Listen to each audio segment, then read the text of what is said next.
What's going on, world? Let me give Marysweetness, aka Sweetness. You already know Stacks Radio. We came to make sure throwback independent artists, and it pays to be a listener. So I'm getting ready to switch up this video from my regular commentation that I give you guys.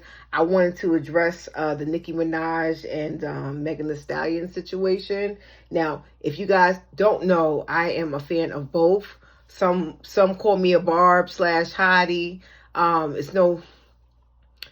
Everybody already knows that I had a love-hate relationship in the beginning for Nicki Minaj, but until I inherited the Barbs and have a couple of co-hosts that are Barbs, I really had a certain appreciation for Nicki Minaj and her consistency to the culture and her gifts that she brought to the culture. But recently, there has been some things that she has done that I need to address, that has to be addressed off my chest, that she's done that I'm not really feeling. But first, we'll just shout out to the accomplishments of both women, because I don't want to make this a negative video. Now, since they both dropped their tracks, his has been number 4 for consecutive weeks. It has charted and did some serious numbers, as her Bigfoot.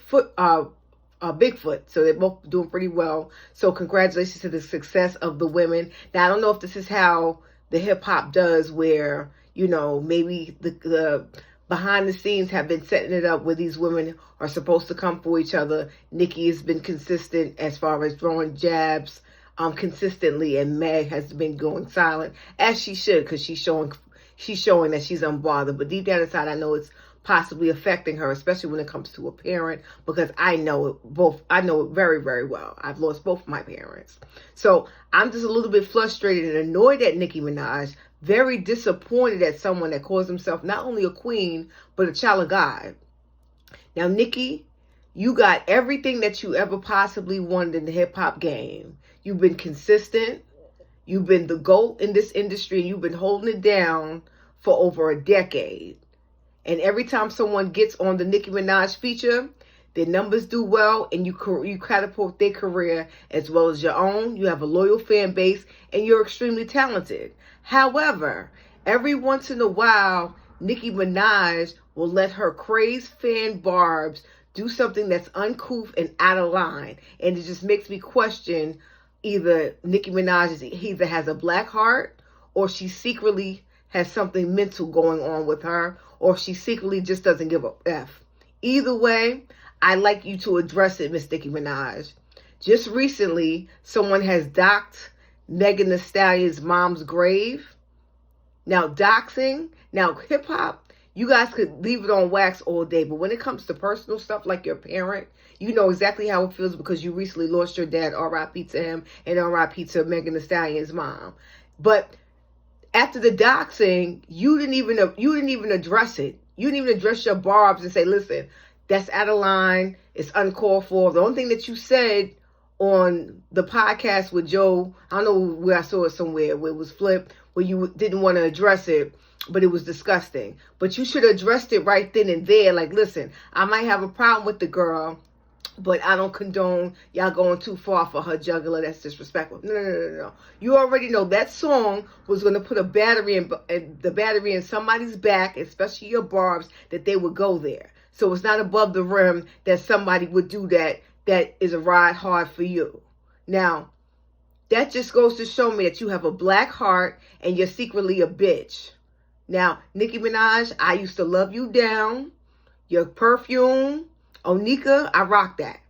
Pink Friday 2 is a classic album, no skip from front to back. But I need you to do better, sis. To call yourself a queen, queens, they move with authority, respect, elegance, and grace.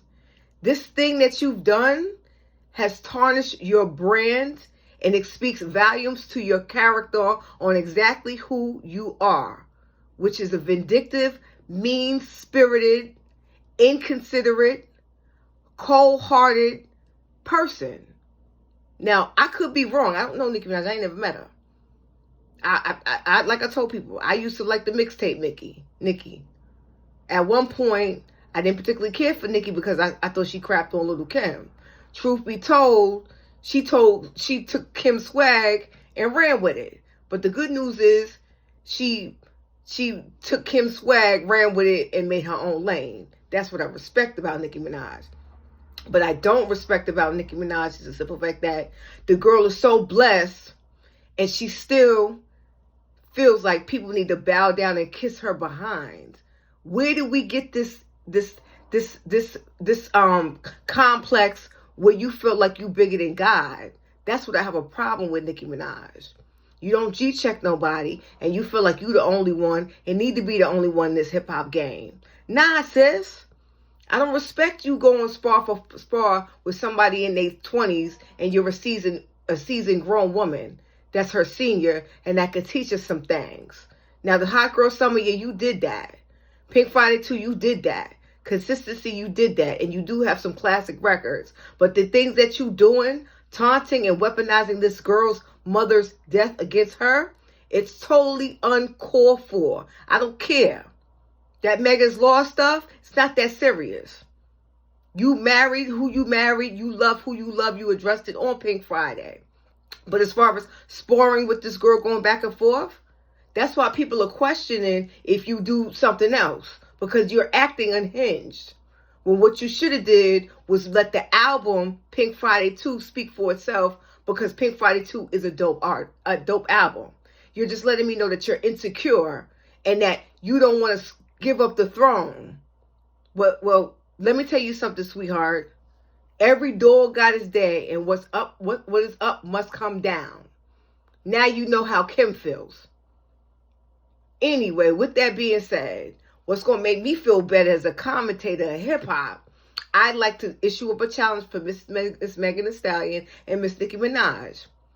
If you guys want to impress me with the bar stuff, and since we're going to keep it on wax, and we should keep it on wax, I don't want nobody's fan base to do nothing crazy because they not paying your bills, they're not doing nothing for you. This is hip-hop. Hip-hop is competitive, but hip-hop is for the culture. It's not for this.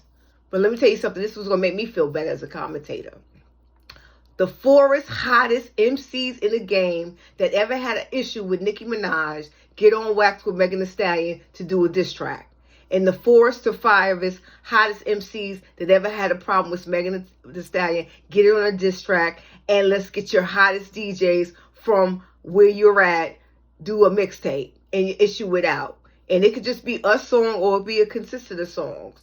But not only will it be good for the culture, but we'll show you exactly what hip hop does as far as competitive nature goes and how hip hop can stay on wax. That's what it's going to prove. But this right here, coming for people's dead moms, it's not going to fly, bro. For real. It's not going to fly. It's insensitive, it's cruel, it's heartless, and it's godless. And Nicki Minaj, I need you to do better.